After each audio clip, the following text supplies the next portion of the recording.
Thank you for another exciting week.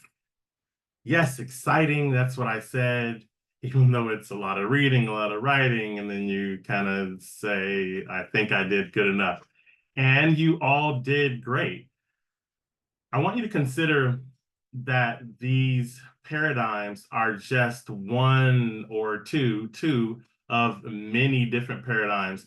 And as you compare and contrast, consider that there is no failure in the focus on purpose. And so they each are created because they have a specific purpose. And that's what I want to talk about for a moment. But I also want you to recognize that that question of doing things on purpose, being very specific in your approach, is something that you can apply to your own professional and personal, but your professional life as well. So you've got two tasks. You've got to assess yourself, and then you've got to create just social systems through the application of yourself. And so you see how those are integrated. The better you know yourself, the better able you are to construct social systems through your application of self. How am I using me? How do you accomplish those two tasks? Those are the big, that is the big question, because you need a perspective and a question in order to get to the how. Okay.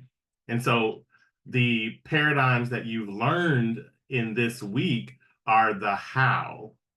So let's talk about getting to that, though. The question first, and then we'll talk about the paradigms. The questions are always going to come because of your curiosity. The introduction to that is the general beginning of how.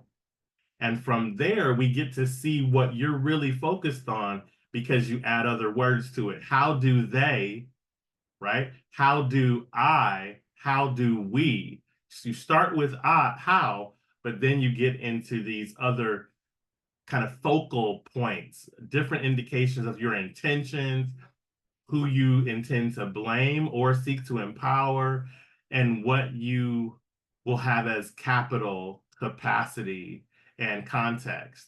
So your question is really central, and you ask those naturally through your curiosity. The perspective gets really fun because there are tons of theories out there to explain social life. And so you can approach this in multiple different ways. Culture orientation paradigm is one.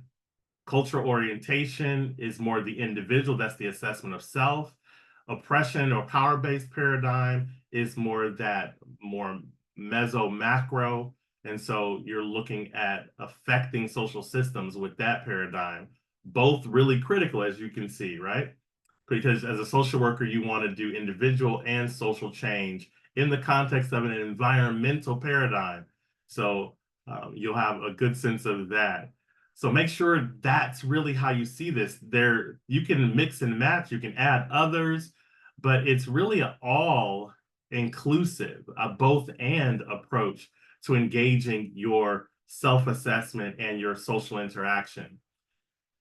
Just a side note, I want to say, bring up Poser again, which I'm writing I'm realizing now as searching the internet, I'm writing my first article on this. I've talked about it in class forever, but I'm finally putting it in a book that's a co-authored book.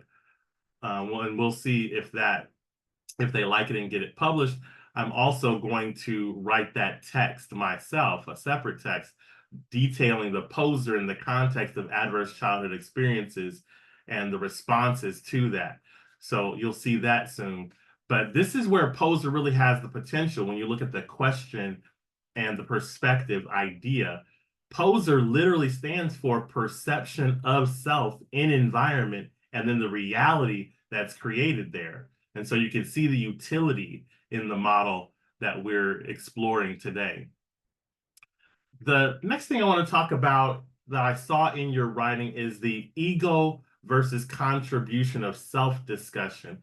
And I simply have a couple of questions that you can ponder about that.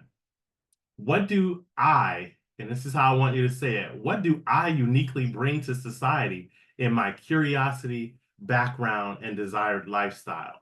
that element of desired lifestyle, I think, is critical because we don't always seek to make ourselves happy. We seek to protect ourselves.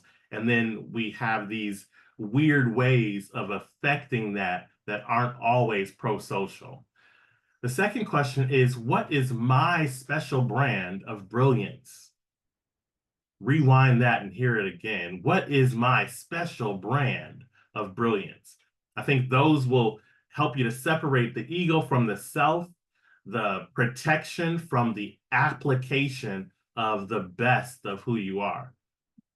Lastly, access differences is going to be a really important question for you. Access, as you're going to see in the paper that I'm attaching, access is the issue. It's not only people denying access. Stop fighting that battle. Start fighting, and actually, I wouldn't use that terminology. Start engaging the humility of learning how people want to access and how frequent, how engaged and intense they want to access the activities, the opportunities, specifically the knowledge, the status, and the relationships that are available to them. And I give you one question to ponder for that. How do others prefer to access the best of what I have to offer? All right. Be safe, do well, and continue your journey. Thank you, continuing your journey of cultural humility.